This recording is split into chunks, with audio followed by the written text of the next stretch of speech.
ഓച്ചിറയിൽ സ്ത്രീധനത്തിന്റെ പേരിൽ ഗർഭിണിയായ യുവതിക്ക് ക്രൂരമർദ്ദനം. അഴീക്കൽ സ്വദേശി അക്ഷയയ്ക്കാണ് മർദ്ദനമേറ്റത്.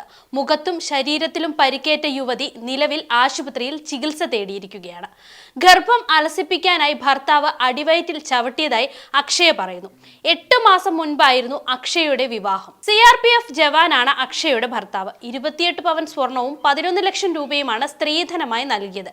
ഇത് കുറഞ്ഞുപോയെന്ന് പറഞ്ഞ് വിവാഹം കഴിഞ്ഞ 3-ാം ദിവസം മുതൽ മാനസിക ശാരീരിക പീഡനങ്ങൾക്ക് വിധേയയാക്കിയതായാണ് യുവതി പറയുന്നത്. ഗർഭിണിയായതോടെ ഉപദ്രവം കൂടി. ഭർത്തൃമാതാവും ഭർത്തൃപിതാവും ചേർന്ന് നിരവധി കള്ളങ്ങൾ ഭർത്താവിന് പറഞ്ഞുകൊടുക്കും.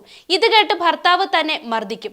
ഗർഭം അലസിപ്പിക്കാൻ വയറ്റിൽ ചവിട്ടാൻ നിർദ്ദേശിച്ചത് ഭർത്തൃമാതാവാണെന്നും അക്ഷയ പരാതിയിൽ പറയുന്നുണ്ട്. പോലീസ് കേസെടുത്ത് അന്വേഷണം ആരംഭിച്ചു.